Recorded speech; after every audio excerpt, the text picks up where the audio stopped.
Hello, my name is Peter Raymer, and today I'm going to show you how to set up a D365 email template. So communication to customers as well as your users is really important.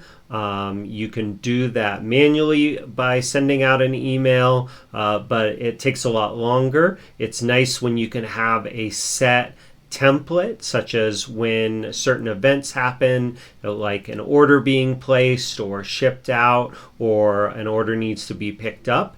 It's helpful if you can have a template that follows your brand, that looks really professional, and contains all the information needed as part of that email. So I want to show you how you can set up these templates and get them emailed out. For now, this article and video will just talk about the email template, and then we'll cover how you associate that with certain events a little bit later. So here you go.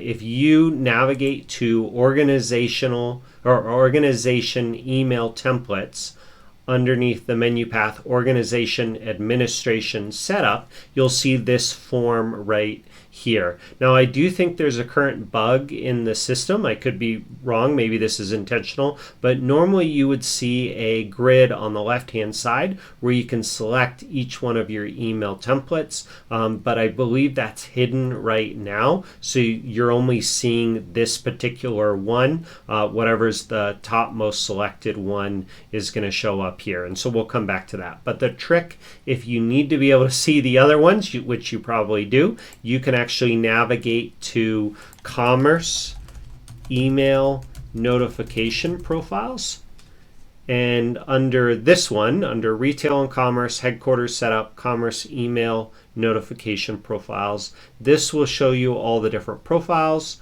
And then when you're setting up a notification profile, you can select an email template and then just click on the blue text of that email template to drill in to that email template. So it's kind of a workaround for you to get to the data that you need to when navigating to this form. It's not showing all of them. So a little bit of a workaround until that issue is resolved. All right, back on the organization email templates. These templates, again, are used for events, but also just workflows and other places in code where you might have use of using a template. So you can specify the email ID, the description, the sender name, as well as the sender email. So who is this coming from? You can also specify default language or priority, so normal or high priority in the email. And then additionally, you can set up email message content, one for each language. So that's really helpful, as well as different subjects. In this case, we've just got one language and one subject. Now, from here, we can actually look and edit what is part of this particular email. So you can click the edit button here to bring up this dialog, and it's going to show you a preview of the message, or you can click email message if you've only got one record in here anyway selected. You can see that as well.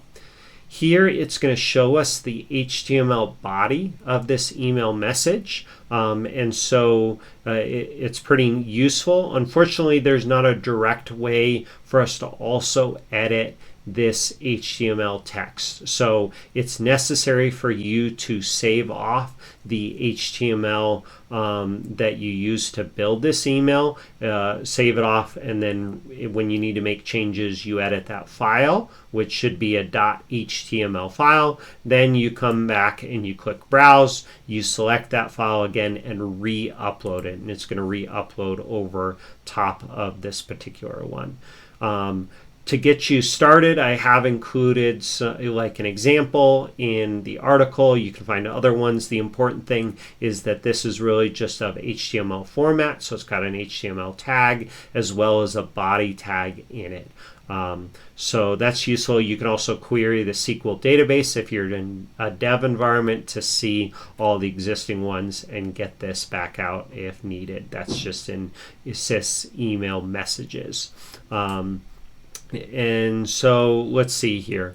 The next piece that's helpful and interesting about this is these email templates can use all the power of HTML and CSS to give you style and make your buttons and your brand look how it needs to be. If you want to have an image, in this case this image right here is broken, then you need to upload that image to a public place, to a server, a website where basically this email body can download that image. Next, what's powerful about these email templates is that they can have placeholders.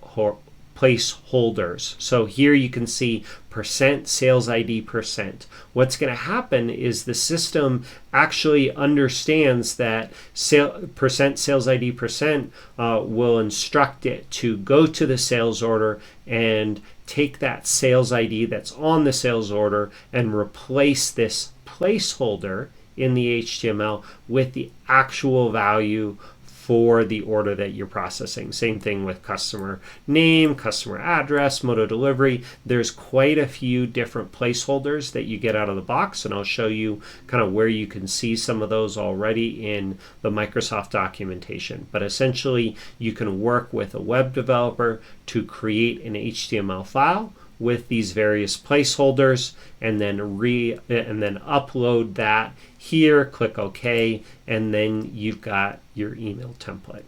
So to explain a little bit further, there is Microsoft documentation, so create email templates for transactional events. Inside of here, you'll actually see what placeholders are available for certain events. Certain events have extra placeholders that make sense based on the context of what that event is. Other placeholders just have, or other events have placeholders that are available kind of every time, those order and customer related pieces of information.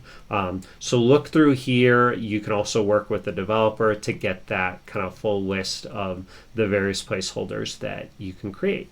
But that's really how you create this email template.